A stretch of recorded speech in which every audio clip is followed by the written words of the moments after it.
Hello fourth class, कैसे हो बच्चों? आप सभी अच्छे होंगे। ठीक है, आज हम पढ़ेंगे हिंदी व्याकरण बुक का 4th चैप्टर जो है संज्ञा यानी नाउन के संज्ञा किसे कहते हैं और यह कितने प्रकार की होती है। हम जो थे वो पिछली कुछ क्लासों से हम संज्ञा नाउन के बारे में पढ़ते हुए आ रहे हैं और इंग्लिश में भी हम इसके बारे में रीड करते हैं। ठीक है, तो आज हम इसका 4th चैप्टर स्टार्ट करते हैं। अगर पिछले जो 3rd चैप्टर्स हैं अगर उनमें फर्स्ट सेकेंड थर्ड में अगर आपको फिर भी कुछ नहीं समझ में आया है तो प्लीज़ आप हमसे पूछ सकते हो। ठीक है, तो हम आज चले हम स्टार्ट करते हैं 4th चैप्टर। 4th है संज्ञा यानी संज्ञा किसे कहते हैं। जैसे किसी व्यक्ति, वस्तु, स्थान या भाव के नाम को संज्ञा कहते हैं। मतलब किसी व्यक्ति के नाम जो व्यक्तियों के नाम होते हैं ना, व्यक्तियों के नाम है ना, और स्थान मतलब प्लेस, कोई भी गांव, शहर आदि के नाम, भाव मतलब इमोशन, फीलिंग्स जो होती हैं वह क्या कहलाती हैं, वह सारी संज्ञाएं कहलाती हैं। जैसे अतुल हिमांशु का मित्र है। अतुल और हिमांशु क्या है, व्यक्तियों के नाम है ना, वो दोनों क्या है, मित्र हैं। तो अतुल और हिमांशु क्या हो गए, संज्ञा हो गए। दोनों में गहरी मित्रता है, मतलब दोनों में गहरी क्या है, मित्रता है। मतलब वह दोनों अच्छे फ्रेंड्स हैं। जो मित्रता है वो इनके भावों को बता रही है ना, तो ये क्या है, संज्ञा है। वह दोनों आगरा के दयाल बाग में रहते हैं। तो आगरा क्या हो गया, प्लेस हो गया ना, स्थान। दयाल बाग क्या हो गया, ये भी क्या हो गया, आगरा का एक छोटा सा स्थान है ना। तो ये क्या है, सारे संज्ञा हैं। दोनों विद्यालय साथ साथ जाते हैं। विद्यालय क्या हो गया, स्थान का नाम हो गया, मतलब स्कूल हो गया ना। तो स्कूल क्या है, संज्ञा है। तो ये दोनों क्या हुआ, ये दोनों जो है विद्यालय साथ साथ जाते हैं। तो इस लाइन में विद्यालय है वो क्या है, संज्ञा है। अतुल और हिमांशु मतलब ये दोनों तो संज्ञा है। विद्यालय संज्ञा में साथ साथ खाना खाते हैं। तो खाना जो होता है ना वो भी क्या है, संज्ञाएं हैं। उपयुक्त वाक्यों में मोटे शब्द नामों को दर्शा रहा है, इन्हें समझने का प्रयास करें। मतलब ये जो है ना ग्रीन से ये है, इनको आप ध्यान से देखो, ये सारी क्या है, संज्ञा हैं। जैसे प्राणियों के नाम, तो पहले प्राणी क्या हो गए, अतुल और हिमांशु। व्यक्तियों के नाम हो गए ना, अतुल और हिमांशु क्या है, अतुल और हिमांशु अगर आप देख रहे हो तो ऊपर ग्रीन लाइन से वो हाईलाइट किए हुए हैं। तो अतुल और हिमांशु क्या है, प्राणियों के नाम में। तो प्राणियों के नाम में क्या हो गए, ये भी हो गए संज्ञा। स्थानों के नाम, स्थान कौन कौन सा है, विद्यालय के स्थान है आगरा और दयाल बाग। तो ये क्या है, स्थानों के नाम है, प्लेस ना। तो ये क्या है, संज्ञाएं हैं। भाव और दशा, प्रेम, भाव और दशा मतलब वो गहरी मित्रता, मतलब गहराई उनके अंदर जो फीलिंग्स है ना वो क्या है, प्रेम की है ना, गहरे दोस्त है वह। तो प्रेम हो गया, वो क्या हो गया, इनके भाव बता रहा है। वस्तुओं के नाम, तो वस्तुओं के नाम जैसे खाना हो गया ना, तो खाना आ गया वस्तुओं का नाम। जैसे वस्तुओं में जैसे हमारे आसपास हम अपने घर में देखते हैं मेज, टेबल्स वगैरह, ये क्या है, सारी वस्तुओं के नाम हैं। जैसे अपने क्लास में रहते हैं, जिस चेयर्स पे आप बैठते हो, ब्लैक बोर्ड, चौक, नोटबुक वगैरह, ये सारी क्या है, सारी संज्ञाएं हैं। ये जो भी वस्तुएं हैं ये सारी क्या है, संज्ञाएं कहलाती हैं। तो प्रत्येक वस्तु का कोई ना कोई नाम अवश्य होता है, ये नाम ही संज्ञा कहलाते हैं। मतलब किसी का परमानेंट जो नाम होता है वह नाम ही क्या कहलाता है, संज्ञाएं कहलाते हुए हैं। नाम से ही प्रत्येक वस्तु का व्यक्ति की पहचान होती है कि हर अपने जैसे हैं सबके अलग अलग नाम होते हैं और हमारे अलग अलग नामों से ही उनकी पहचान होती है। जैसे अगर किसी वस्तु का नाम, जैसे बुक्स और नोटबुक की पहचान कैसे होती है, उनके नाम से ही होती है कि बुक्स किसे कहते हैं और नोटबुक किसे कहते हैं। पेन एंड पेंसिल अगर आप लोगे तो पेन और पेंसिल के भी अलग अलग नाम है, लेकिन उनके नाम से ही कि पेन क्या है और पेंसिल क्या है, हम इन दोनों में जो डिफरेंस, जो अंतर होता है वो हम उनको जान सकते हैं। वो कैसे जानते हैं, पेन और पेंसिल उनके नामों से तो जानते हैं ना। तो जिनके नामों से उनकी पहचान होती है वही क्या कहलाती हैं, संज्ञाएं कहलाती हैं। वे सारे संज्ञाएं कहलाती हैं। अतः हम कह सकते हैं कि किसी प्राणी, वस्तु, स्थान या मन के भाव के नाम को संज्ञा कहते हैं। मतलब किसी प्राणी, वस्तु, स्थान या मन के भाव मतलब हमारी जो फीलिंग्स होती हैं उन फीलिंग्स आदि के नाम को हम क्या कहते हैं। जैसे गुस्सा आना है ना, खुशी होना, ये सारी क्या है, संज्ञा के अंतर्गत आती है। ये हमारे एक्सप्रेशन बताती है कि हमें गुस्सा आ रहा है, हम खुश हैं या फिर हम दुखी हैं। ये जो भी होते हैं, ये इमोशन जो होते हैं हमारे, ये सारे संज्ञा के अंतर्गत ही आते हैं। तो संज्ञा के भेद मतलब संज्ञा कितने प्रकार की होती है, तो मोस्ट ऑफ संज्ञा 3 प्रकार की होती हैं। व्यक्तिवाचक संज्ञा, जातिवाचक संज्ञा एंड भाववाचक संज्ञा। तो पहली है व्यक्तिवाचक संज्ञा कि जिस संज्ञा शब्द से किसी एक ही विशेष वस्तु व्यक्ति, प्राणी अथवा स्थान के नाम को सूचित हो, मतलब जिस नाम से जाने जाते हैं उसे व्यक्तिवाचक संज्ञा कहते हैं। मतलब एक ही विशेष वस्तु है ना, जो स्पेशल पर्सन, स्पेशल प्लेस वगैरह होते हैं ना, जो स्पेशल होते हैं, उनको उनके नाम से जानते हैं ना, तो वह कौन सी व्यक्तिवाचक संज्ञा कहलाती हैं। जैसे ये है विराट कोहली अच्छा खिलाड़ी है, तो विराट कोहली एक जाना माना क्रिकेटर है ना, तो विराट कोहली क्या हो गया, व्यक्तिवाचक संज्ञा है ना, विराट कोहली एक अच्छा खिलाड़ी है। फिर है कुतुब मीनार दिल्ली में है, कुतुब मीनार मतलब स्पेशल चीज़ है ना दिल्ली के अंदर, तो ये क्या है, कुतुब मीनार दिल्ली में है, तो ये कौन सी संज्ञा हो गई, व्यक्तिवाचक संज्ञा हो गई। जैसे ताजमहल क्या है, एक खूबसूरत जो बिल्डिंग है ना, उसको मतलब वो एक स्पेशल है, हमारे लिए स्पेशल प्लेस है, तो वो क्या है, कहाँ पर है, वो आगरा में है, तो आगरा और ताजमहल ये क्या हो गए, व्यक्तिवाचक संज्ञा हो गए।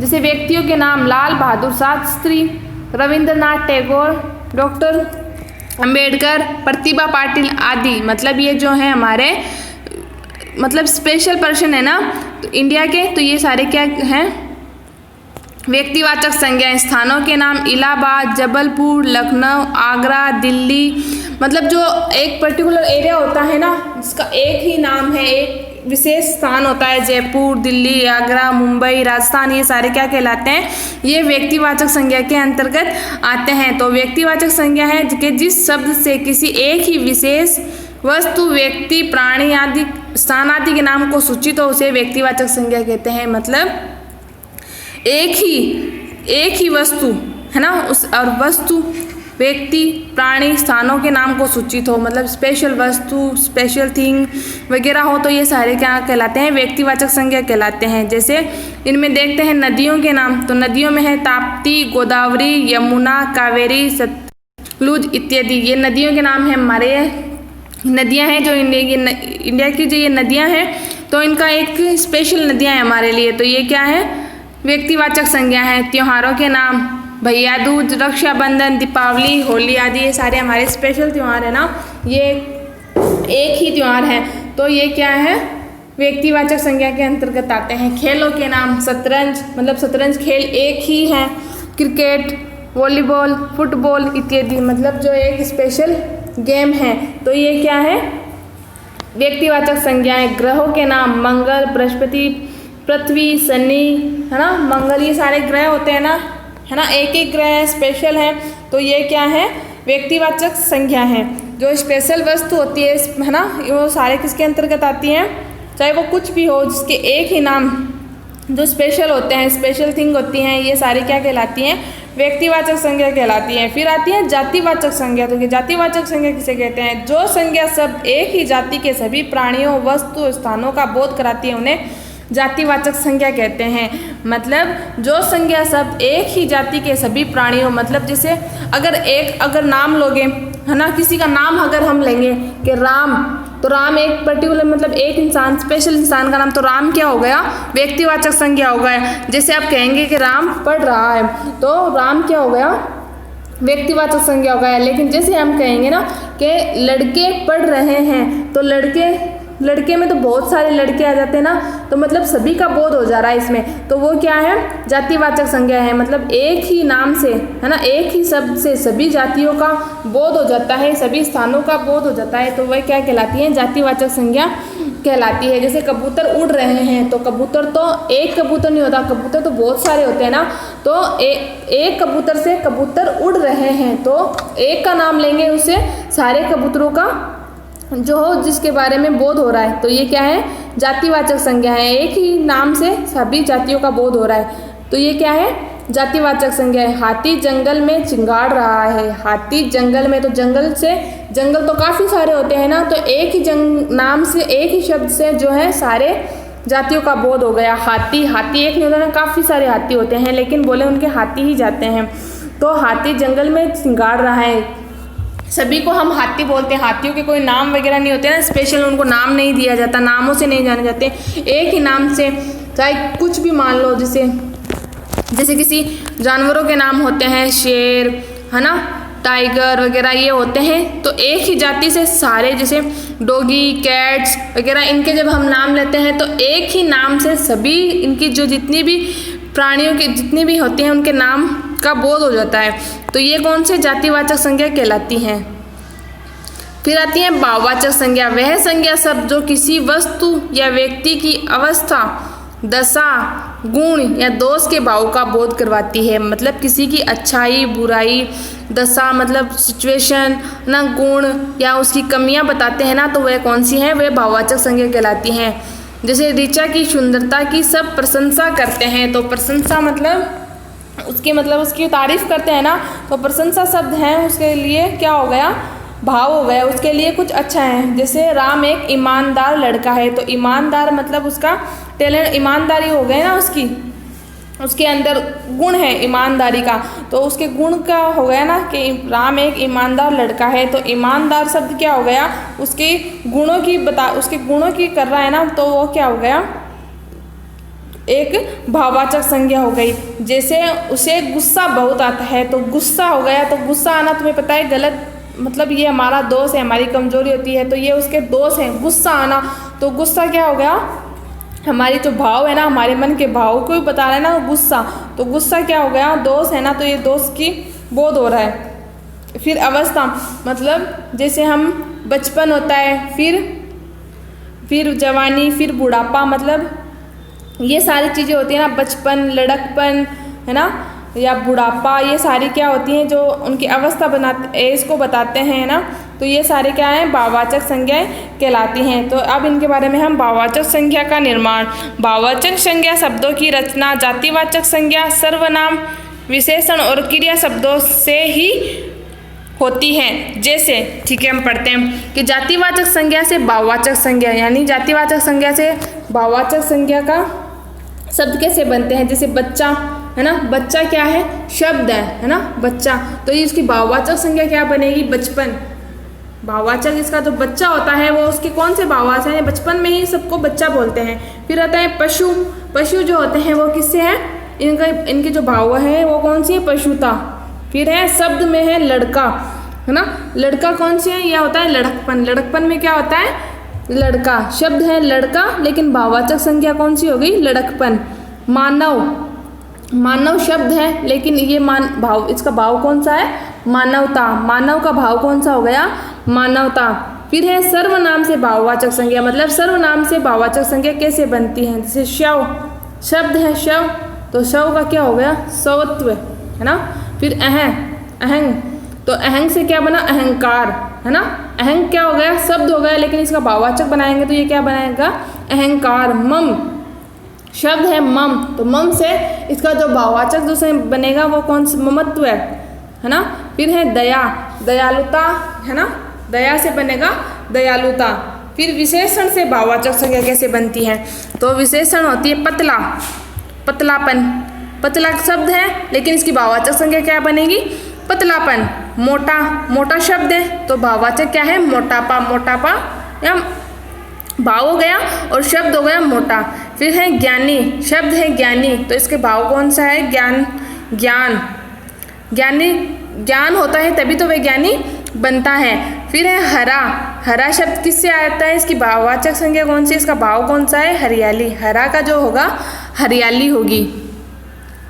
फिर है क्रिया से भाववाचक संज्ञा, मतलब क्रिया, काम करना जो होता है वो कौन सी क्रिया से भाववाचक संज्ञा कैसे बनती है। चढ़ना, हम किस पर चढ़ते हैं, चढ़ाई जो होती है, हम अगर छत पे जाते हैं तो वो चढ़ाई तो है ना, तो वो क्या होती है, इसकी चढ़ना की जो भाव होता है वो चढ़ाई होती है। पढ़ना, पढ़ना का भाव होता है पढ़ाई।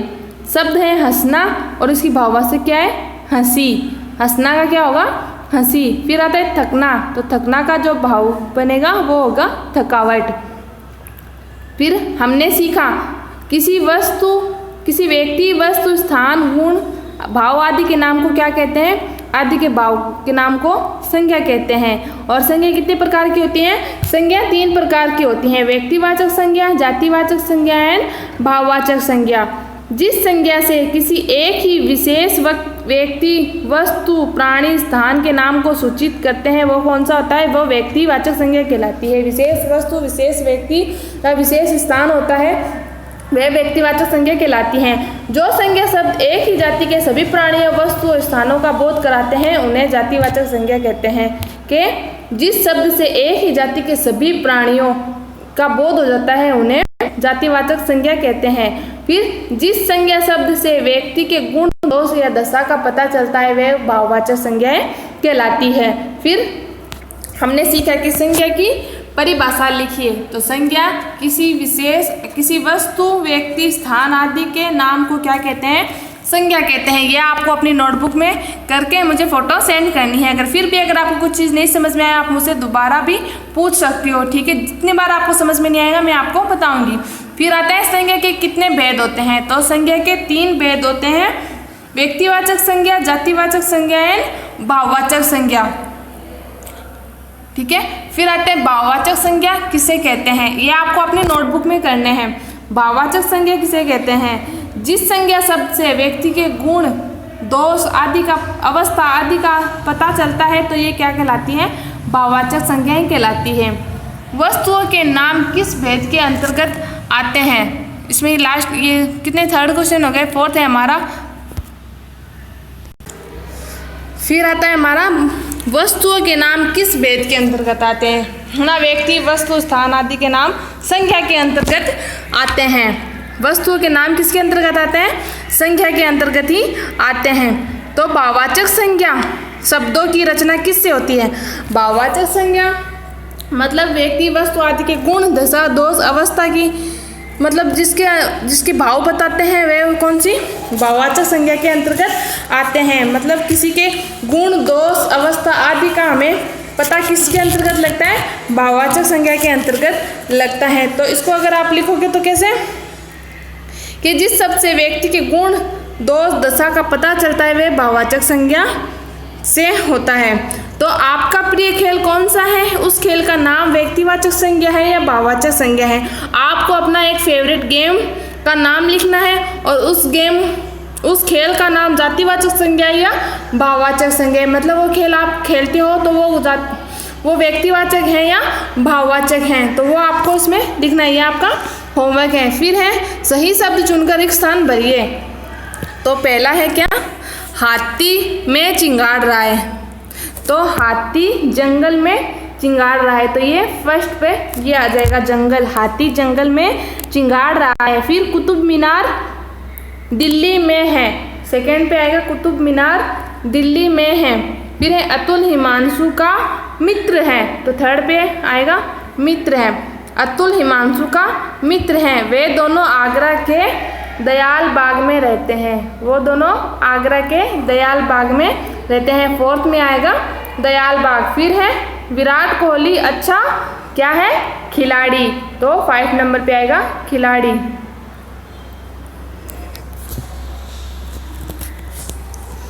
ठीक है। फिर आता है हमारे नेक्स्ट क्वेश्चन, सही कथन पर राइट और गलत कथन पर रॉन्ग का चिन्ह लगाइए। तो पहला लाल किला व्यक्तिवाचक संज्ञा है, राइट। विशेष है ना, ये विशेष वस्तु, व्यक्ति, स्थान आदि के नाम को व्यक्तिवाचक संज्ञा के अंतर्गत आते हैं। तो ये है आपका राइट। लाल किला व्यक्तिवाचक संज्ञा है, मतलब लाल किला एक स्पेशल प्लेस है ना। फिर है लड़कपन जातिवाचक संज्ञा है, नहीं। लड़कपन मतलब ये भाववाचक संज्ञा है, ये आपका रॉन्ग होगा। लड़कपन मतलब जो होता है वो एक आपके भाव को बता रहा है ना, तो ये जातिवाचक नहीं होगा, ये भाववाचक संज्ञा होगा। फूल भाववाचक संज्ञा है, नहीं। फूल होगा जो जातिवाचक। फूल तो सभी प्रकार के होते हैं, तो फूलों के एक नाम से सभी फूलों की मतलब बारे में हम जान सकते हैं। तो फूल को किसके अंदर आता है? जातिवाचक, यानी फूलों की सभी जाति, तो ये है जातिवाचक ना कि भाववाचक। तो ये होगा आपका रॉन्ग। फूल है जो जातिवाचक संज्ञा के अंतर्गत आता है। राजीव गांधी व्यक्तिवाचक संज्ञा है, राइट। राजीव गांधी मतलब स्पेशल पर्सन का नाम हो गया, मतलब एक पर्टिकुलर इंसान का नाम है।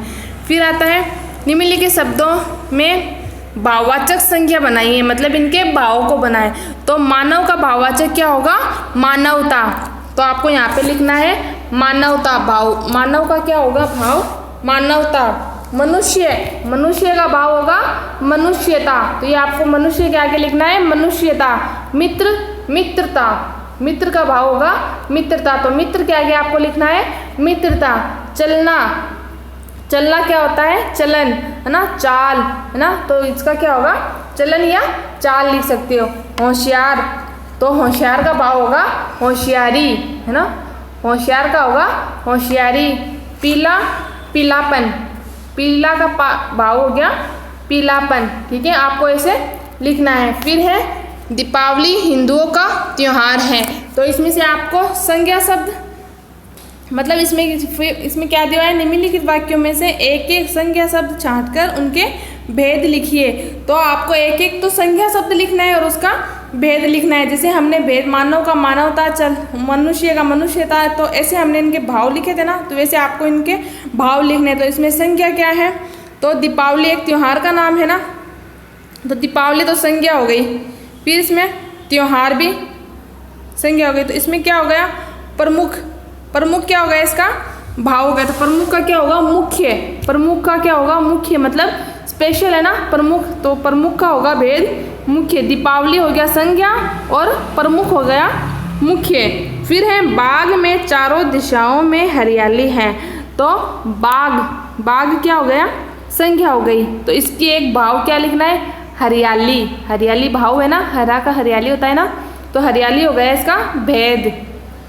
फिर है अतुल अतुल हमेशा मन लगाकर पढ़ाई करता है, तो अतुल क्या है, संज्ञा है, और मन लगाकर पढ़ाई करता है ना, मन लगाकर, तो मन का होगा, मन एक भाव हो गया ना, मन लगाकर, तो मतलब लगन से, तो ये आपको लिखना है इसका लगन से। बाकी 4 और 5 आपको अपनी स्वयं करने हैं, है ना। अगर आपको नहीं समझ में आए तो आप मुझसे पूछ सकते हो। आपको ये होमवर्क अपनी नोटबुक में करके मुझे नोटबुक ग्रुप में फ़ोटो सेंड करनी है, ठीक है।